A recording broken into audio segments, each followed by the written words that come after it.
প্রয়াত প্রতুল মুখোপাধ্যায় দীর্ঘদিন অসুস্থ থাকার পর শনিবার ভোরে শেষ নিঃশ্বাস ত্যাগ করেন তিনি। মৃত্যুকালে বয়স হয়েছিল ৮৩ বছর। বেশ কয়েক মাস ধরেই ভর্তি ছিলেন কলকাতার এসএসকেএম হাসপাতালে। এসএসকেএম এ মেন ব্লকেই চিকিৎসাধীন ছিলেন তিনি। তার জন্য বোর্ডও গঠন করা হয়েছিল মেডিকেল বোর্ডের তরফ থেকে। মুখ্যমন্ত্রী নিয়মিত চিকিৎসকদের সঙ্গে যোগাযোগ রেখেছিলেন, খবরাখবরও নিতেন তার। প্রতুল মুখোপাধ্যায় প্রয়াণে শোকস্তব্ধ বাংলার সঙ্গীত দুনিয়া। এদিন শিল্পীর প্রয়াণের খবর পেয়েই হাসপাতালে ছুটে যান মন্ত্রী অরূপ বিশ্বাস, মন্ত্রী ইন্দ্রনীল সেন। বাংলার সঙ্গীত জগতের এক উজ্জ্বল নক্ষত্র প্রতুল মুখোপাধ্যায়। অবিভক্ত বাংলার জন্মেছিলেন এই শিল্পী।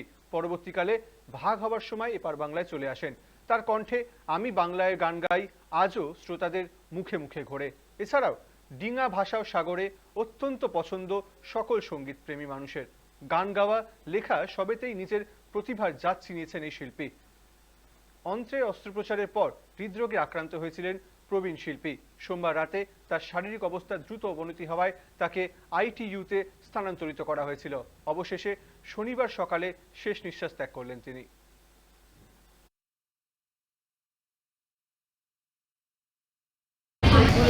অত্যন্ত দুঃখের সঙ্গে জানাচ্ছি যে প্রখ্যাত শিল্পী প্রতুল মুখোপাধ্যায় আজ আর আমাদের মধ্যে নেই। মৃত্যুকালে তার বয়স হয়েছিল ৮৩ বছর।